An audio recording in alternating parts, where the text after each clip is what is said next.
In a small town, there was a school where a teacher named Ms. Johnson worked. She had been teaching for many years and was well known for her kindness and care for her students. She always believed that teaching wasn't just about lessons from books. It was about teaching life lessons too.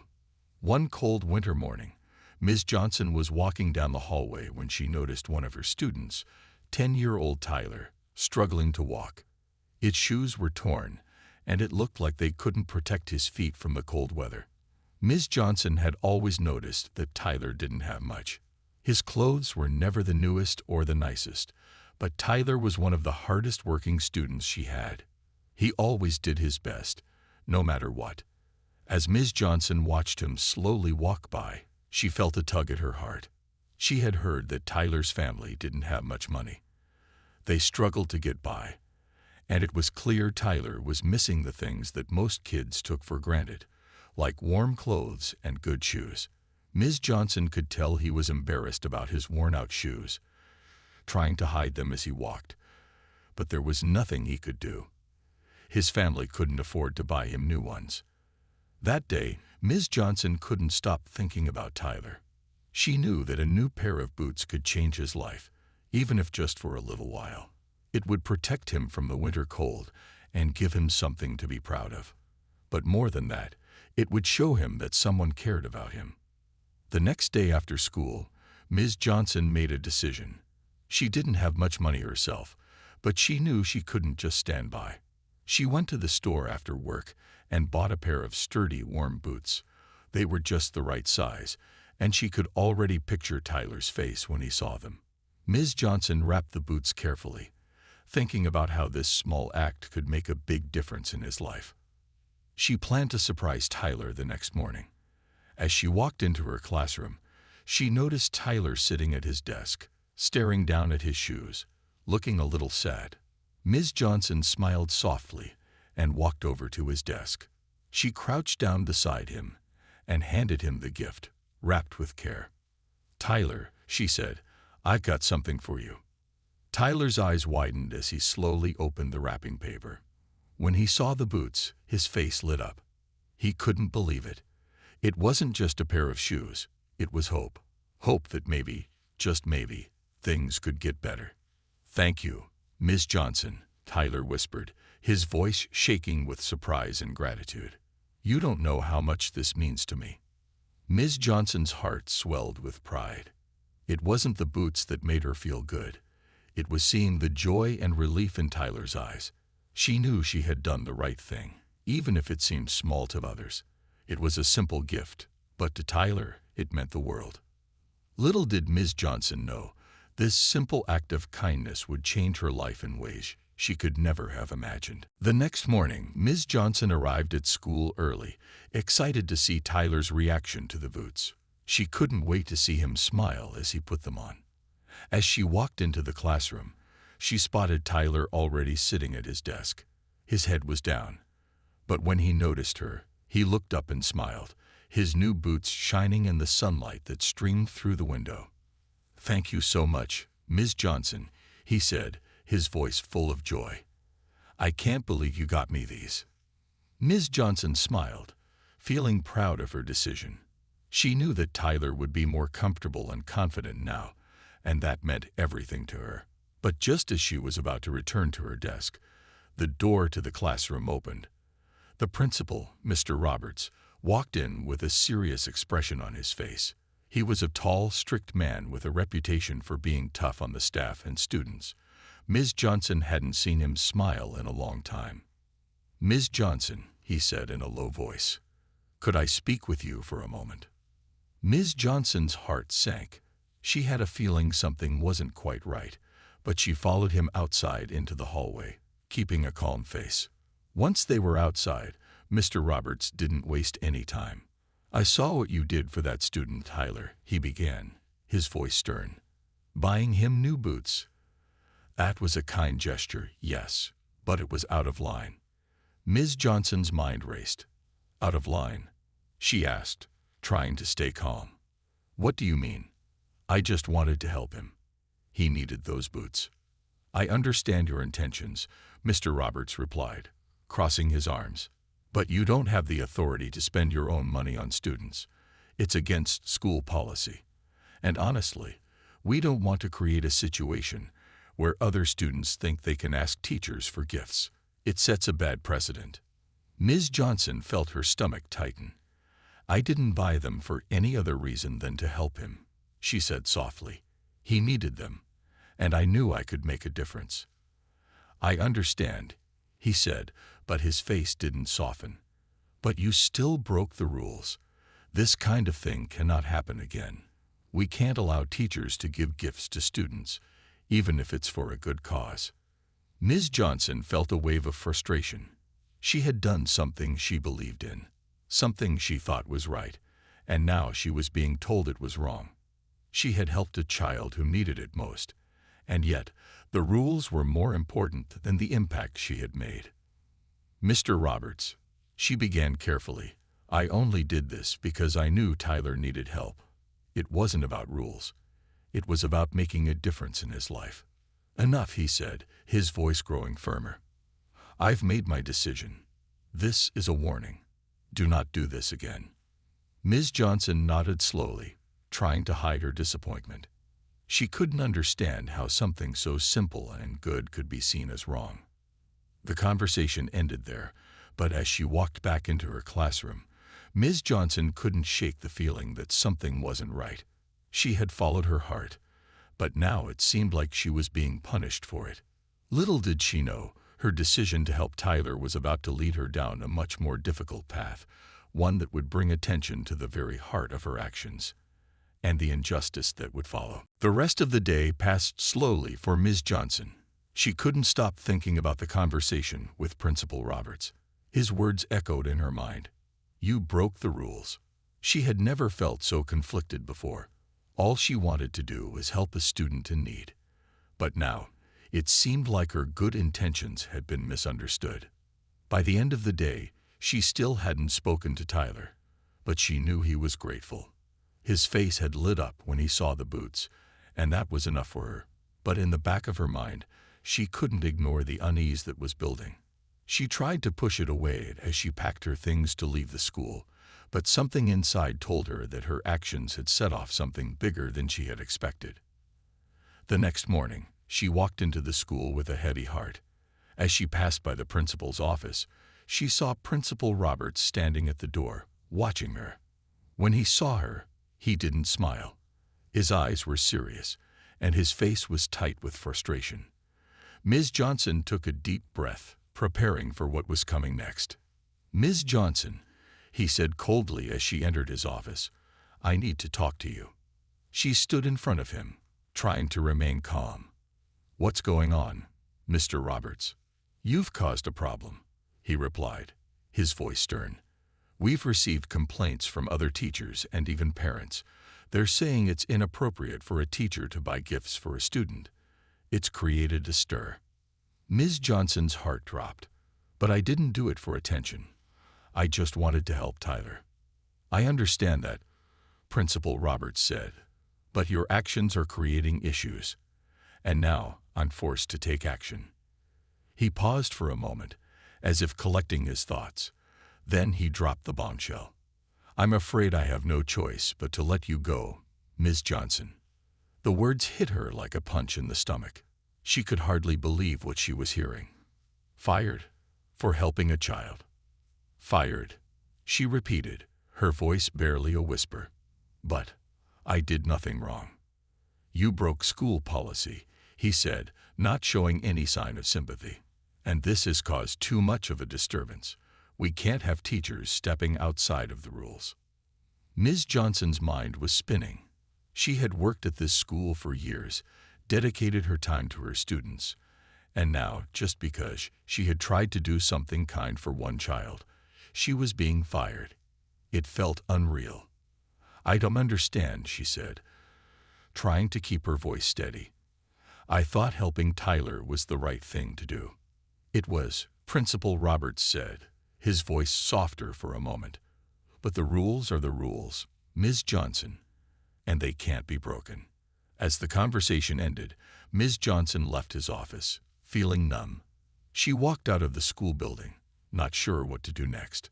She had always prided herself on her ability to make a difference, but now she wasn't sure where she stood. Word about her firing quickly spread through the school. Some students were upset, others were confused, but they all seemed to agree on one thing. Ms. Johnson didn't deserve this. Little did Ms. Johnson know, this was just the beginning. Her act of kindness was about to draw much more attention than she could have ever imagined, and help was on the way in an unexpected form. The news of Ms. Johnson's firing spread quickly through the school. At first, it was just whispers in the hallway, but as the day went on, the whispers turned into loud conversations. Students, teachers, and even parents began talking about what had happened. Some of the students, especially Tyler, were angry. They couldn't understand why Ms. Johnson was being punished for something so good. Tyler couldn't believe that buying him boots, just to help him, had led to such a big problem. He knew his teacher cared about him, but he didn't know she would lose her job for it. As the hours went by, more students began speaking up. They felt that what had happened wasn't fair. Many of them had seen how hard Ms. Johnson worked for them, always staying after school to help with extra lessons or giving advice when they needed it. She was the teacher who made them feel heard and cared for, and now she was gone. It didn't make sense. Some of the other teachers also began to speak out. They had worked alongside Ms. Johnson for years and knew she always put the students first. They couldn't understand why the principal hadn't supported her. It wasn't just about buying boots, it was about doing what was right. They began talking to each other, expressing their concern that the rules were more important than helping students. A few teachers even started speaking to the media. They knew something had to be done. They were afraid that if they stayed silent, more teachers might be punished for trying to help their students in the future. The teachers wrote letters to the school district, asking them to reconsider the decision. Then the parents of some students began to get involved. Many of them were upset. They felt that if their children were to grow up with a sense of kindness and compassion, teachers like Ms. Johnson were the role models they needed. Several parents even organized a meeting to discuss what had happened. They wanted to show their support for the teacher who had helped their kids. Some parents started an online petition asking for Ms. Johnson to be reinstated. The news of Ms. Johnson's firing spread even further beyond the school. Local news stations started reporting on the story. In the interviews, the teachers and parents expressed how they believed the decision was wrong. They argued that rules should be flexible enough to allow for kindness and compassion, especially when a teacher was helping a student in need. As the public outcry grew, so did the pressure on the school. It wasn't just the local community anymore. The story had reached far beyond the small town. People across the country were beginning to hear about Ms. Johnson and the way she had been treated. And then something unexpected happened. A billionaire businessman, known for his generosity, saw the news coverage. He had always believed in the importance of education and giving back to communities. He was shocked by what had happened to Ms. Johnson. He couldn't believe a teacher who had shown such kindness was being punished for it. The billionaire decided to take action. He made a phone call to the school district, offering his full support for Ms. Johnson. He also reached out to her directly, letting her know that he was ready to help in any way he could. For Ms. Johnson, this was a moment of surprise and hope. She had no idea that a stranger, someone with so much power and influence, would step in to help her. But this was just the beginning of a journey that would change everything for her. And for the students she loved so much. After the news spread, something unexpected happened. A wealthy businessman named Mr. Anderson saw the story about Ms. Johnson. He was known for his generosity and for helping people in need, especially those who worked hard to make a difference in the world. He had seen many stories of kindness, but this one touched him deeply. Mr. Anderson believed that education was the key to changing lives, and when he heard how Ms. Johnson had been fired for helping a student, he was shocked. He couldn't understand how someone who showed such care and compassion could be punished. He knew that this wasn't just a small mistake. It was an opportunity to make a bigger point about what truly mattered. Mr. Anderson didn't waste any time. He picked up the phone and called the school district. He wanted to speak directly with the people in charge. He told them how disappointed he was in the decision to fire Ms. Johnson and explained that this kind of punishment for doing something good was completely wrong. He made it clear that he would not stand by and watch this injustice happen. But it wasn't just the school district that Mr. Anderson wanted to talk to. He wanted to help Ms. Johnson too. He wanted her to know that she wasn't alone. So he called her directly, hoping to offer his support. Ms. Johnson was in disbelief when she saw the number calling her. It was an unknown number, but when she picked up the phone, a calm voice on the other end introduced itself. "Hello, Ms. Johnson," the voice said. "This is Mr. Anderson. I'm a businessman, and I've been following your story. I want you to know that I'm here to help." At first, Ms. Johnson thought she had misunderstood. Why would a billionaire be calling her, someone who had just been fired from her job? But Mr. Anderson continued speaking, reassuring her that he was serious. "I've been following the story about your firing," Mr. Anderson said, "and I believe what you did for that student was right. I want to offer my full support. Not only will I cover your legal fees, but I also want to help you in any way I can to make sure you get your job back." Ms. Johnson's heart raced. She had never imagined that someone with so much influence and power would reach out to her. She had expected to face this challenge alone, but here was someone offering to stand by her side. I don't know what to say," Ms. Johnson replied, feeling overwhelmed. "I never expected anything like this." "You don't need to say anything," Mr. Anderson said kindly. "I believe in what you did. I want you to keep fighting for what's right. I'll make sure you have all the support you need." In that moment, Ms. Johnson felt a wave of relief. She wasn't alone anymore. Someone powerful had seen the injustice and was offering a way out. She realized that this phone call was the beginning of something much bigger than just her case. It was a chance to stand up for what she believed in. With the support of Mr. Anderson, Ms. Johnson felt stronger. She knew she wasn't just fighting for her job. She was fighting for every teacher who might face the same unfair treatment. She had always believed that helping students was more important than following rules, and now she had the backing of someone who believed the same. The road ahead wasn't going to be easy, but with a billionaire on her side, Ms. Johnson was ready to take on whatever came next. After Mr. Anderson's phone call, Ms. Johnson felt a new sense of hope. For the first time since her firing, she felt like she wasn't facing this challenge alone. The billionaire's offer of support gave her strength, and she knew she had to keep fighting. She couldn't let this injustice stand. With Mr. Anderson's help, Ms. Johnson quickly found a lawyer who was willing to take her case. The lawyer, Mrs. Harris, was a kind and experienced attorney who believed that what had happened to Ms. Johnson was wrong.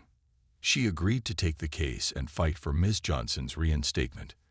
Mrs. Harris explained that it wouldn't be easy, but she promised that they would do everything they could to make sure Ms. Johnson's voice was heard. As the days passed, Ms. Johnson spent more time preparing for the legal battle ahead. She and Mrs. Harris reviewed everything: the school's policies, the details of her firing, and the media coverage. They wanted to be sure they had all the facts straight. The school district, meanwhile, was digging in its heels, refusing to back down. They insisted that Ms. Johnson had broken the rules and that the firing was necessary to maintain order. But Ms. Johnson knew something the school district didn't: that rules shouldn't come before people. She had only tried to help a child, to make a difference. That was not something to be punished for. The support for Ms. Johnson continued to grow. News outlets covered her story, and her case became a topic of discussion across the country. People were outraged by the way she had been treated. It wasn't just a matter of one teacher and one student. It was a larger issue about kindness, fairness, and the role of teachers in shaping their students' lives. More teachers came forward to support her. They shared their own stories of going above and beyond for their students, doing whatever they could to help them succeed. Some even spoke about their own experiences with students who struggled with money and resources. It was clear that what had happened to Ms. Johnson was not an isolated incident. Many teachers had faced similar challenges, but few had been punished the way she was. Parents continued to back her as well. Some of the parents who had signed the petition to bring her back to school spoke out in the media, explaining how much Ms. Johnson had meant to their children. They all agreed that her actions had been motivated by kindness and love, not by any desire for attention or recognition. Mr. Anderson's influence was also growing. He wasn't just a businessman. He was using his platform to advocate for Ms. Johnson. He spoke at press conferences, urging the school district to reconsider its decision. His involvement brought even more attention to the case, and soon, people across the country were rallying behind Ms. Johnson. Despite the pressure from the public, the school district continued to stand firm. They refused to admit that they had made a mistake. But as the legal battle went on, it became clear that Ms. Johnson wasn't going to give up. She had found the courage to stand up for what was right, and with the help of Mr. Anderson, Mrs. Harris, and a growing number of supporters, she knew they could win this fight. It wasn't just about getting her job back. It was about making a statement that kindness should always come first. As the legal case against the school district continued, the tension between Ms. Johnson and the school grew. The school district's lawyers were determined to prove that firing her was the right decision. They argued that rules had to be followed, and that allowing teachers to buy gifts for students, even for a good reason, could set a dangerous precedent. The district officials insisted that they were only protecting the integrity of the school. They claimed that if teachers could give gifts to students, it might lead to favoritism or cause other students to expect similar treatment. In their eyes, this was a matter of maintaining fairness and discipline in the school system. Ms. Johnson couldn't help but feel frustrated by their argument. To her, it wasn't about favoritism or unfair treatment. It was about doing what was right. She had seen a child in need, and she had taken action to help. What was wrong with that? Meanwhile, the public pressure continued to build. News reports about the case filled the airwaves, and more people were expressing their outrage. Teachers across the country were writing letters to the school district, telling them they should be proud to have teachers like Ms. Johnson. Parents were organizing rallies to show their support, and many of them wore buttons that read, "Support Ms. Johnson." Some students from the school even skipped classes to stand outside the school building with signs that read, "We stand with Ms. Johnson, and kindness should not be a crime." Tyler, the boy who had received the boots, was at the front of the crowd, holding up his own sign. He felt proud of his teacher and wanted the world to know that she had done nothing wrong. Despite the growing public outcry, the school district remained unmoved. They continued to argue that they had followed the rules and that Ms. Johnson's actions, although well-intentioned, had been inappropriate. They insisted that they could not make exceptions. The local community was divided. Some people supported Ms. Johnson, believing that her actions were motivated by kindness and a genuine desire to help. Others sided with the school district, arguing that teachers should follow the rules, no matter the situation. It was clear that this was no longer just a simple case of a teacher helping a student.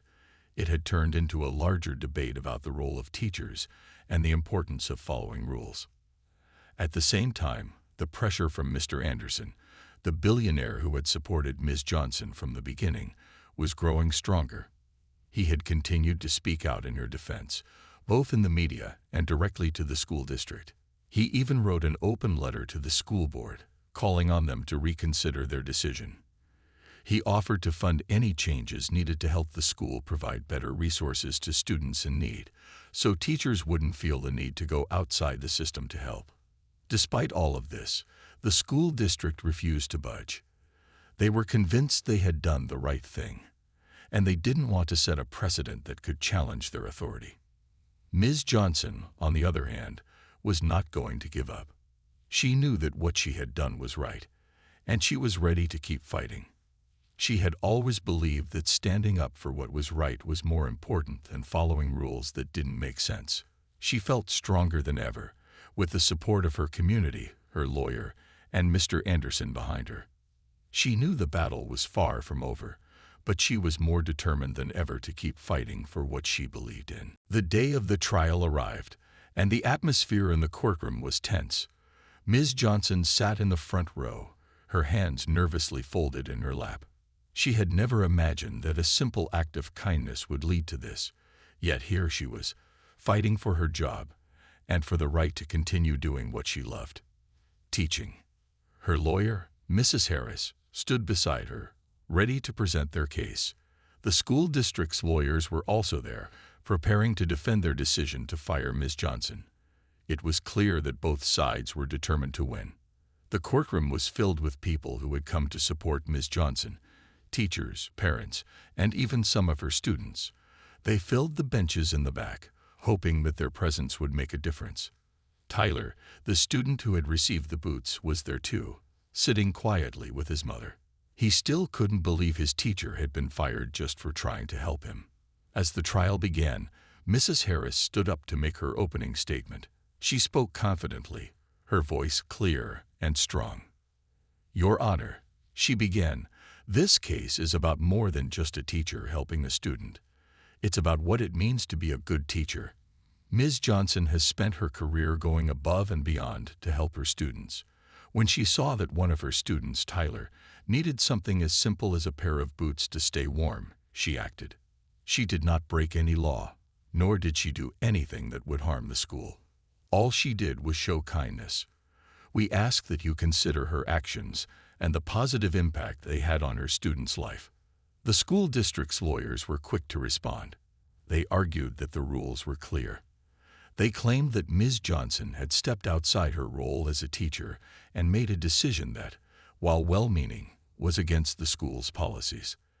They argued that no matter how good her intentions were, she had broken the rules, and that could not be overlooked.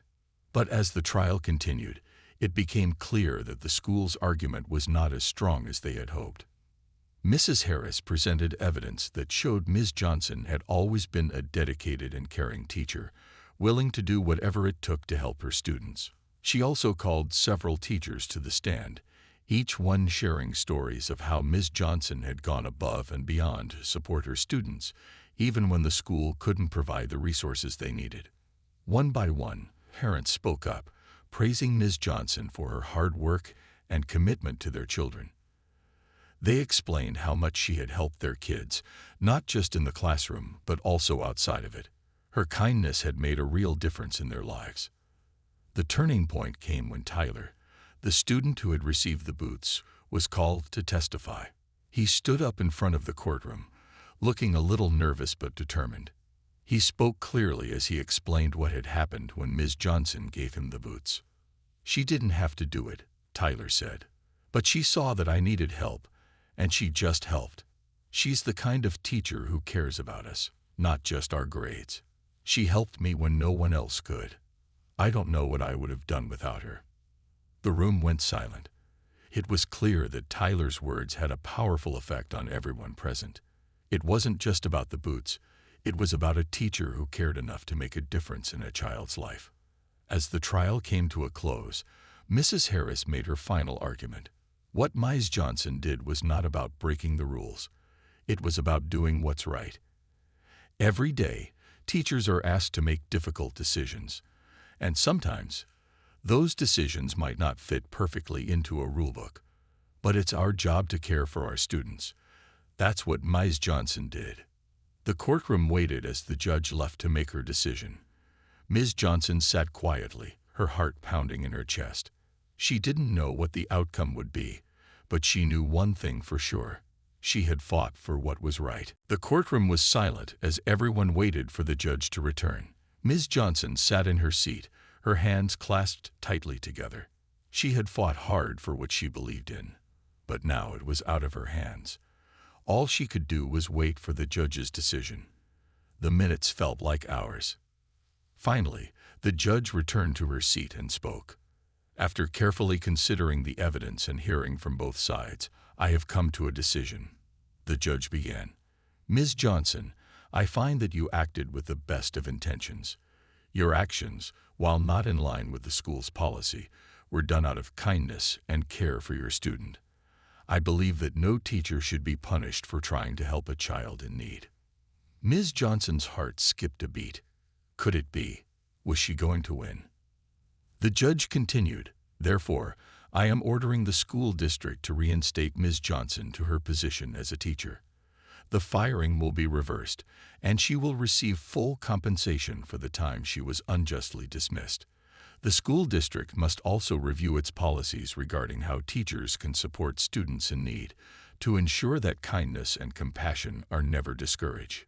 The courtroom erupted into applause. Ms. Johnson felt tears well up in her eyes. She had won. She had fought for what was right, and now she would get back to the classroom where she belonged. The crowd stood and cheered, and even some of the school district's representatives looked relieved. It was clear that the judge's decision had sent a strong message to everyone present. Tyler, sitting with his mother in the back of the room, couldn't contain his excitement. He jumped up and ran to Ms. Johnson. "You did it, Ms. Johnson," he said, grinning from ear to ear. "You really did it." Ms. Johnson hugged Tyler tightly, overwhelmed with emotion. "I couldn't have done it without you, Tyler," she said, her voice shaking. "You were the one who made all the difference." As the celebration continued, Ms. Johnson turned to Mr. Anderson, who had been standing nearby. He gave her a proud smile. "I knew you'd win, Ms. Johnson. You stood up for what was right, and that's always the right thing to do." The victory was more than just a personal achievement for Ms. Johnson. It was a victory for every teacher who ever went above and beyond for their students. It was a victory for every student who needed someone to believe in them.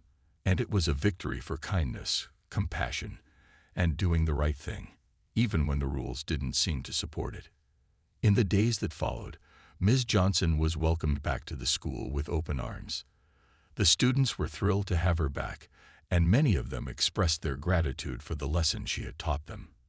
That standing up for what is right can make a real difference. The school district also began to review its policies, making sure that teachers would be supported in their efforts to help students in need. No longer would teachers be afraid to take small actions that could change a student's life for the better. As for Ms. Johnson, she returned to the classroom with a renewed sense of purpose. She knew that she had made a difference in the life of one student, and in the lives of many others. And she was more determined than ever to continue doing whatever it took to help her students grow, learn, and succeed. The battle was over, but the lessons learned would last a lifetime.